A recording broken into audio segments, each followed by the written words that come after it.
Hello बच्चों। JEE mains 2023 का अप्रैल attempt start होने वाला है और इसमें आज हम लोग वेक्टर्स के जो भी वन शॉट फॉर्मूला रिवीजन होगा उसको हम लोग यहाँ पर में डिस्कस करेंगे। काफी अच्छा सेशन होने वाला है। इसमें हम लोग वेक्टर्स के जितने भी फॉर्मूला है उसको रिवीजन करेंगे बेसिक कॉन्सेप्ट के साथ में, और साथ ही प्रॉब्लम सॉल्विंग जो ट्रिक्स होता है वेक्टर्स में उसको भी इस सेशन में डिस्कस करेंगे। और आपको ये चीज पता होना चाहिए, वेक्टर्स में हर शिफ्ट में 2 से 3 क्वेश्चन होता है। यानी आपके पास में लगभग लगभग 10 मार्क्स या 12 मार्क्स के क्वेश्चंस आपको मिल जाएंगे और बहुत ही इजी क्वेश्चंस होता है। तो चलिए हम लोग सेशन को शुरू करते हैं, ठीक है ना। तो सबसे पहले हमारे पास में वेक्टर्स में क्या है, डॉट प्रोडक्ट का फॉर्मूला आता है। आपको पता है कि ए डॉट बी को लिखते हैं mod of A mod of B cos theta. बहुत ही इजी फॉर्मूला है, सबको पता होता है। लेकिन इसमें जो ट्रिक है कि जब भी वेक्टर्स के बीच में एंगल लेंगे थीटा, तो दोनों के टेल को मिलाना होता है ना। टेल को मिलाएंगे तो जो एंगल बनेगा उसी एंगल को लेना है। तो A dot B equal to mod of A mod of B cos theta. इसी तरह से यहां पर में जो ए डॉट बी आएगा वो कौन सा क्वांटिटी होता है, स्केलर क्वांटिटी होता है। यहां पर में आप ये बोल सकते हैं कि अगर थीटा इक्वल टू 90 डिग्री हो जाएगा तो ए डॉट बी कितने के बराबर हो जाएगा, 0 के बराबर हो जाएगा। इसका मतलब है आई और जे जो कि दोनों 90 डिग्री पर होता है, इसी तरह से जे डॉट के और के डॉट आई इन सब का वैल्यू कितने के बराबर हो जाएगा, 0 के बराबर होगा, क्योंकि 90 डिग्री एंगल है। इसी में अगर क्रॉस प्रोडक्ट लेंगे ए क्रॉस बी, तो इसमें ए से बी की तरफ जाएंगे और इस तरह से जाएंगे कि आपको ए से बी की तरफ अपने कर्ल को मूव करना है। तो जो थंब होगा वो आपको नॉर्मल का डायरेक्शन देगा। और ए क्रॉस बी एक वेक्टर होगा, इसका वैल्यू लिखेंगे mod of A mod of B sine theta into N cap. Theta फिर से वही टेल टू टेल आपको लेना है। इसमें एक चीज ध्यान रखना है, ये क्वांटिटी क्या है, वेक्टर है। तो जैसे आई क्रॉस जे लिखेंगे, आई क्रॉस जे, तो ये कितने के बराबर होगा, के बराबर होगा। इस तरह से एंटी क्लॉक मूव करना है। आई क्रॉस जे के क्रॉस आई अगर हम लोग लिखेंगे के क्रॉस आई, तो ये जे कैप के बराबर होगा। और जे और यहां पर मैं जे क्रॉस के इक्वल टू आई। तो आई क्रॉस के जे क्रॉस के आई और के क्रॉस आई जे के बराबर होगा। एक इंपॉर्टेंट, बहुत ही इंपॉर्टेंट फॉर्मूला यहां पर में है, उसको आपको ध्यान रखना है। कभी भी आपको ए डॉट बी का मॉड का स्क्वायर प्लस ए क्रॉस बी का मॉड का स्क्वायर होगा तो ये हमेशा 1 के बराबर होगा। क्योंकि यहां पर में ए डॉट बी में क्या होगा, कॉस स्क्वायर थीटा, और यहाँ पर साइन स्क्वायर थीटा, और mod of A mod of B का स्क्वायर बाहर आएगा। तो यहाँ पर में आ जाएगा mod of A square into mod of B square. यहाँ पर 1 नहीं होगा, mod of A square mod of B square होगा, ठीक है ना। तो यहाँ पर sine square theta plus cos square theta equal to 1। इसमें एक चीज और ध्यान रखना है, अगर तीन वेक्टर इस तरह से एंटी क्लॉक ऑर्डर में लिया जाएगा तीनों ट्राइंगल के अलोंग में, जैसे ए बी सी, एक वेक्टर ए वेक्टर, दूसरा बी वेक्टर, तीसरा सी वेक्टर, तो तीनों का सम कितने के बराबर होगा, 0 या 0 वेक्टर के बराबर होगा। ये किससे आता है, triangle law of vector addition से आएगा। बहुत ही इंपॉर्टेंट कॉन्सेप्ट है, इससे क्वेश्चन रिपीट होता है और इससे क्वेश्चन पूछा भी जाता है। अब इसमें एक चीज ध्यान रखना है कि जब भी आप कोलिनियरिटी की बात करेंगे तो 3 पॉइंट्स का कोलिनियरिटी डिस्कस करेंगे, ठीक है ना, और 2 वेक्टर्स का कोलिनियरिटी डिस्कस करेंगे। फॉर एग्जाम्पल, अगर हमारे पास एक वेक्टर ए है और दूसरा वेक्टर बी वेक्टर है और दोनों आपके पास में कोलिनियर है, 2 वेक्टर, तो हम लोग ए वेक्टर को लिख सकते हैं लैम्डा टाइम्स बी वेक्टर। यानी 2 वेक्टर का कोलिनियरिटी की बात करेंगे तो any vector can be represented as scalar multiplication lambda times B vector. इसी तरह से अगर 3 पॉइंट की कोलिनियरिटी की बात करेंगे हम लोग, अगर हम लोग 3 पॉइंट्स को कोलिनियरिटी में बात करेंगे, जैसे फॉर एग्जांपल 3 पॉइंट है, मान लो इस तरह से ए बी और सी, मान लो, तो यहां से एक वेक्टर ये बनाएंगे और एक कोई भी बना देंगे। तो हम ऐसा लिख सकते हैं बी वेक्टर माइनस एक vector equal to lambda times, यहां पर मैं B vector minus C vector. तो इस तरह से भी हम लोग लिख सकते हैं कोलिनियरिटी में, ठीक है ना। तो चलिए नेक्स्ट कॉन्सेप्ट पर हम लोग आते हैं। यहां पर में जो हमारे पास नेक्स्ट जो कॉन्सेप्ट है वो आपका एरिया ऑफ ट्राइंगल से रिलेटेड है, ठीक है ना। अगर एक ट्राइंगल है जिसके एक वेक्टर यहां से एबीसी है, एक वेक्टर अलोंग ए है और दूसरा वेक्टर अलोंग बी है, और दोनों का जो टेल है वो मैच कर रहा है, तो इस ट्राइंगल का एरिया होगा हाफ ए क्रॉस बी का मॉड। ठीक है ना। इसी में अगर मान लो इस तरह से नहीं लिखा रहे, सपोज करो इस तरह से नहीं लिखा रहे, और आपको यहां पर मैं ये लिखा रहे इसका पॉइंट ए, इसका बी और इसका सी, तो यहां से एक वेक्टर कितना बना सकते हैं, एक वेक्टर बन जाएगा a माइनस बी, और दूसरा वेक्टर हो जाएगा c माइनस बी, और दोनों का क्रॉस भी हम लोग कर सकते हैं, यानी half of a minus B cross c minus B. इस तरह से भी एरिया लिख सकते हैं। लेकिन आपको अगर दो वेक्टर दिया हुआ है और दोनों का एक जो टेल है वो मैच कर रहा है, तो इसके एरिया हो जाएगा हाफ ए क्रॉस बी। ये आपको इंपॉर्टेंट है, इससे भी क्वेश्चन बार बार पूछा जाता है, इसको याद रखना है। नेक्स्ट है एरिया ऑफ पैरेललोग्राम। अगर दो वेक्टर इस तरह से है, एक ए वेक्टर है दूसरा बी वेक्टर है, तो इसका एरिया हो जाएगा हाफ ए क्रॉस बी का, हाफ नहीं ए क्रॉस बी का मॉड, यानी दो ट्राइंगल को ऐड कर देंगे तो हाफ हाफ कैंसिल हो जाएगा, तो ए क्रॉस बी हो जाएगा। लेकिन इसी पैरेललोग्राम में अगर एक डायगोनल D1 वेक्टर है दूसरा D2 वेक्टर है, तो इसका एरिया हो जाएगा half D1 cross D2 vector. दोनों तरह से क्वेश्चन आपको पूछा जा सकता है, आप दोनों फॉर्मूला को याद रखना। अगर दोनों का जो साइड्स के अलोंग वेक्टर है तो ए क्रॉस बी का मॉड, और डायगोनल के अलोंग है तो हाफ D1 क्रॉस D2। चलिए नेक्स्ट हम लोग फॉर्मूला पर आते हैं। इसी तरह से आपको अभी मैंने बताया कि अगर तीन पॉइंट दिया हुआ है A vector B vector C vector, तो इसका एरिया का इंपॉर्टेंट फॉर्मूला है half A cross B plus B cross C plus C cross A. ये कहां से आएगा, ये यहां से आ जाएगा आपको, half A minus B cross, यहां पर मैं हाफ ए, इस तरह से अगर दो वेक्टर ले लेंगे, हाफ ए माइनस बी और cross A minus C, A minus C का क्रॉस लोगे तो ये फॉर्मूला बन जाएगा। इतना आपको करने का जरूरत नहीं है, आपको ये फॉर्मूला को याद रखना है। कैसे याद रखेंगे, अगर तीन पॉइंट है, तीनों का vertices A vector B vector C vector है, तो area half A cross B plus B cross C plus C cross A. इसी में अगर तीनों का जो इस ट्राइंगल का सेंट्रॉइड होगा जी, इसका कोऑर्डिनेट हो जाएगा A vector plus B vector plus C vector divide by 3। इसी में अगर सेक्शन फॉर्मूला लगाना है, फॉर एग्जाम्पल ए पॉइंट का वेक्टर ए वेक्टर है, बी पॉइंट का स्मॉल बी वेक्टर है, और ये P point C vector divide कर रहा है m/n में, तो सी वेक्टर का कोऑर्डिनेट हो जाएगा m into B plus n into A divide by m plus n internal के लिए।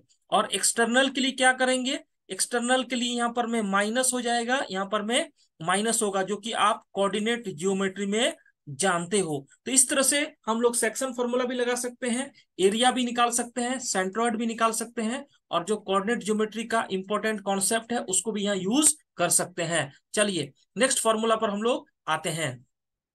अब ये एक और इंपॉर्टेंट फॉर्मूला है, प्रोजेक्शन निकालना है ए वेक्टर का किसी वेक्टर के अलोंग में। तो आपको याद रखना है इस ट्रिक को, जैसे ए वेक्टर का प्रोजेक्शन अलोंग बी, तो ए डॉट बी कैप, और ये प्रोजेक्शन क्या होता है, आपको लेंथ होता है। लेंथ कभी भी नेगेटिव नहीं होगा, ये हमेशा क्या होगा, ग्रेटर देन 0, यानी जिसके अलोंग प्रोजेक्शन लेंगे उसका यूनिट। अगर अलोंग बी लेंगे, अलोंग बी और ए का प्रोजेक्शन, तो आप लिखोगे अलोंग बी, तो उसको लिखोगे अलोंग, सॉरी यहाँ पर मैं अगर ए के अलोंग प्रोजेक्शन लेंगे और बी वेक्टर का, यानी projection of B vector along A vector, तो जिसके अलोंग लेंगे उसका यूनिट होता है, यानी बी डॉट ए कैप। तो ये ट्रिक आपको याद रखना है, जब भी जिसके अलोंग लेंगे उसका यूनिट, यानी ए का प्रोजेक्शन बी के along A dot B cap, B का प्रोजेक्शन ए के along B dot A cap, और जब बी कैप को लिखेंगे B vector by mod of B, तो इस तरह से भी ये प्रोजेक्शन का फॉर्मूला होगा, या तो ए डॉट बी कैप करो for projection of A along B, या A dot B divide by mod of B. और अगर इस फिगर में समझना है आपको, इस फिगर में समझना है, इस फिगर में ऐसे समझिए, इस फिगर में ऐसे समझिए, यहाँ पर मैं फॉर एग्जाम्पल एक वेक्टर ए वेक्टर है एक बी वेक्टर है, तो ए वेक्टर का प्रोजेक्शन अलोंग बी वेक्टर है,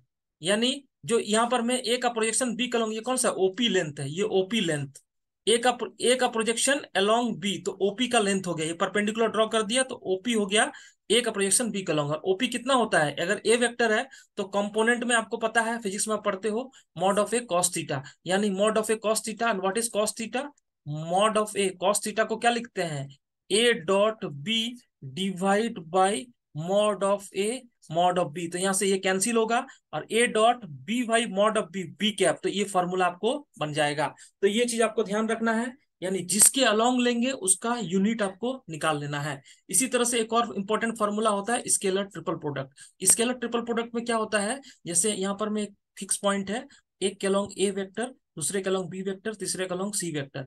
तो ये जो एक फिगर बन रहा है, इस फिगर को हम लोग क्या बोलते हैं, क्यूबॉइड बोल सकते हैं या पैरेललोपाइड भी बोलते हैं। तो इस पैरेललोपाइड का जो वॉल्यूम होगा उसको लिखते हैं बॉक्स ए बी सी, और इसको लिखते हैं A dot B cap C, A dot B cap C. और इसी को बोलते हैं स्केलर ट्रिपल प्रोडक्ट, यानी तीन वेक्टर का प्रोडक्ट और फाइनल क्या होगा, स्केलर होगा। जैसे यहां पर में एक चीज ध्यान दीजिए, ये बी क्रॉस सी क्या होगा, बी क्रॉस सी आपके पास में वेक्टर है, ये वेक्टर है और ये वेक्टर, और फाइनली डॉट करेंगे तो क्या आएगा, स्केलर आएगा। यानी ये जो क्वांटिटी है, जो भी क्वांटिटी यहाँ लिखा गया है, ये सब क्या है, स्केलर है, ये सब क्या है, स्केलर है। इसीलिए इसमें स्केलर ट्रिपल प्रोडक्ट का बात लिखा जा रहा है। इसमें एक चीज ध्यान देना है आपको, ये जो स्केलर ट्रिपल प्रोडक्ट हम लोग लिख रहे हैं, इसमें क्या होता है, डॉट और क्रॉस को इंटरचेंज कर सकते हैं, डॉट और क्रॉस को इंटरचेंज कर सकते हैं। यानी आप अगर ऐसा लिख दोगे, यहाँ पर ए डॉट है, इसको लिख सकते हो A cross B dot C. Dot और क्रॉस इंटरचेंज हो सकता है, और ऑर्डर जो होगा साइक्लिक में चेंज होगा, जैसे A B C, A B C, इसी तरह से बी सी ए, बी सी ए, इसी तरह से सी ए बी, इस तरह से ऑर्डर भी चेंज होगा। लेकिन कौन से ऑर्डर को फॉलो करना है, एंटी क्लॉक। कोई भी आप वेक्टर का सवाल करते हो तो उसमें आपको पॉजिटिव डायरेक्शन किसको माना जाता है, एंटी क्लॉक को। तो इस स्केलर ट्रिपल प्रोडक्ट में आपको दो तीन चीज ध्यान रखना है। एक तो अगर इस तरह से कोई पैरेललोपाइड दिया रहेगा जिसके तीन साइड्स जो है, तीन साइड्स आपके तीन vector, A vector B vector and C vector के अलोंग है, तो उसका वॉल्यूम होगा ए बी सी, और उसको लिखते हैं A dot B cross C, या B dot C cross A, या C dot A cross B. और डॉट और क्रॉस को इंटरचेंज भी कर सकते हैं। इसमें एक और छोटा सा इंपॉर्टेंट फॉर्मूला है, उसको भी आप ध्यान रखिए। यहाँ पर में फॉर एग्जाम्पल, अगर आपको यहाँ पर में तीन वेक्टर इस तरह से दिया हुआ है, जैसे यहाँ पर में अगर ए वेक्टर को दिया हुआ है x1 i plus y1 z plus z1 k, इसी तरह से बी वेक्टर दिया हुआ है x2 i plus y2 j plus z2 k, इसी तरह से सी वेक्टर दिया हुआ है x3 i plus y3 j plus z3 k cap. और ये अगर बॉक्स एबीसी निकालोगे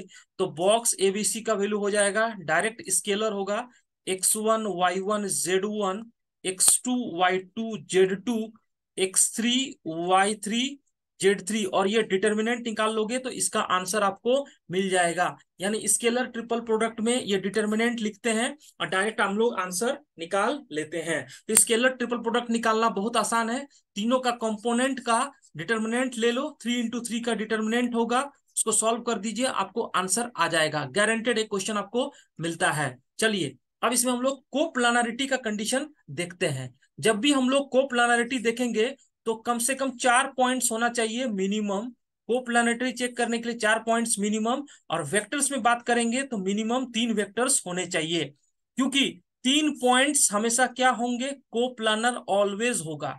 3 पॉइंट्स ऑलवेज कोप्लानर होगा, क्योंकि 3 पॉइंट से आप क्या बना सकते हो, एक ट्राइंगल बना सकते हो। और एक ट्राइंगल किस में लाई करता है, एक प्लेन में लाई करेगा। तो 3 पॉइंट्स ऑलवेज कोप्लानर होंगे, और 2 पॉइंट्स ऑलवेज क्या होते हैं, कोलिनियर होते हैं।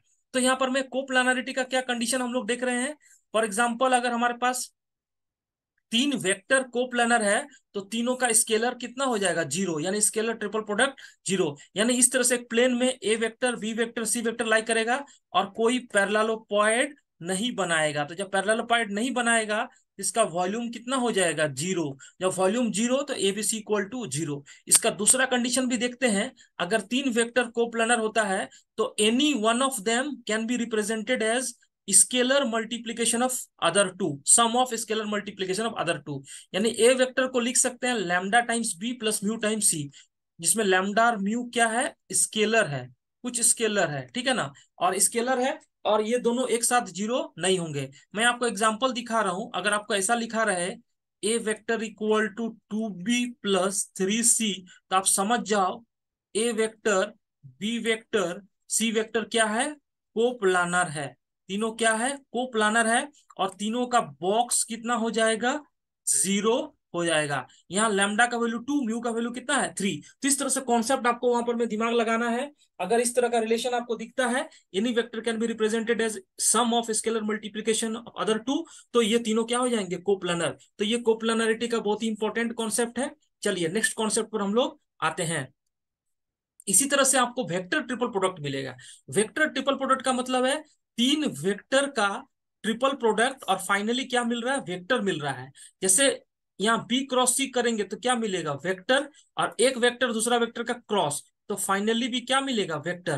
तो ये वेक्टर ट्रिपल प्रोडक्ट लिखने का क्या तरीका होता है, वेक्टर ट्रिपल प्रोडक्ट को लिखने का तरीका होता है, जैसे यहाँ पर मैं ध्यान से देखो, इसको 1 2, इसको 3 मान लिया। इसको लिखने का तरीका होता है 1.3 2 वेक्टर माइनस 1.2 3 वेक्टर, यानी 1.3 2 वेक्टर माइनस 1.2 3 वेक्टर।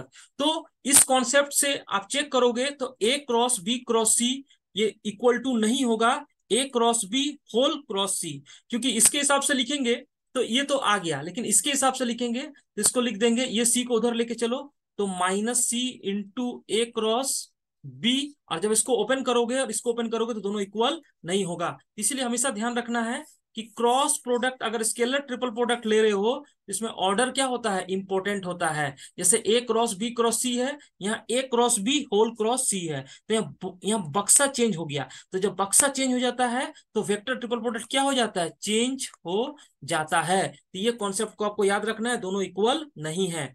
इसी तरह से अगर आपको इस तरह का कभी वेक्टर में दिखाई दे A cross B, B cross C, C cross A, और तीनों का बॉक्स, यानी ये तीनों का क्या है, स्केलर ट्रिपल प्रोडक्ट, तो इसको लिखते हैं एबीसी का होल स्क्वायर, बॉक्स एबीसी का होल स्क्वायर। और इसको अगर डिटर्मिनेंट फॉर्म में लिखेंगे A dot B, A dot C, B dot A, B dot B, B dot C dot A, C dot B, C dot C. और same concept आपको JEE advance में 2020 या 21 में रिपीट हुआ है, इसी कॉन्सेप्ट पर डायरेक्ट सवाल। तो ये फॉर्मूला भी आपको इंपॉर्टेंट है, इसको भी ध्यान रखना है।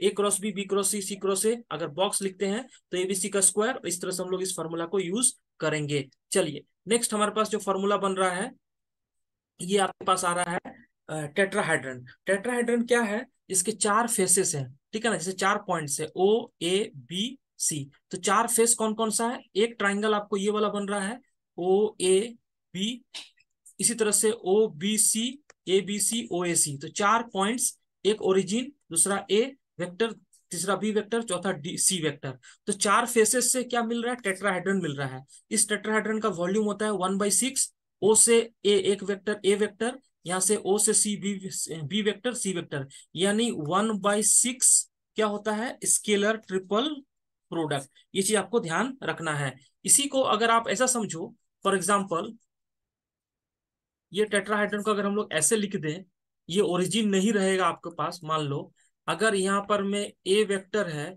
ये बी वेक्टर है, ये सी वेक्टर है और ये डी वेक्टर है, तो यहाँ से आपको ओरिजिन को फिक्स करते हुए तीन वेक्टर बनाना होगा, ये और ये।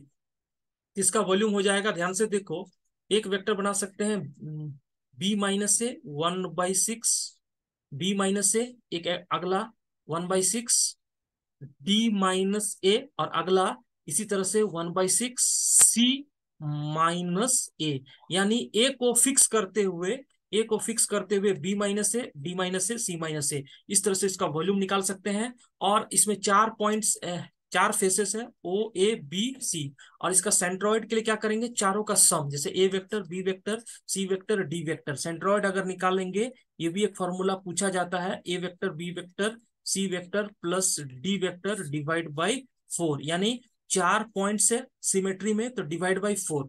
और अगर ट्राइंगल का निकालते हैं तो A vector plus B vector plus C vector divide by 3। इस तरह से हम लोग वेक्टर्स के मैक्सिमम फॉर्मूला को रिवाइज कर लिया, और मैक्सिमम क्वेश्चन आपको इसी फॉर्मूला से आएगा। आप कॉन्सेप्ट को समझ के रखिए। और वेक्टर्स के जो पी वाई क्यू है, अगर आपके टाइम है तो वो पी वाई क्यू को जाके देख लीजिए, आपका सारा कॉन्सेप्ट क्वेश्चंस के साथ में रिपीट हो जाएंगे। तो चलिए बच्चों, अगर सेशन अच्छा लगे तो लाइक एंड शेयर जरूर करिएगा। Thank you my dear.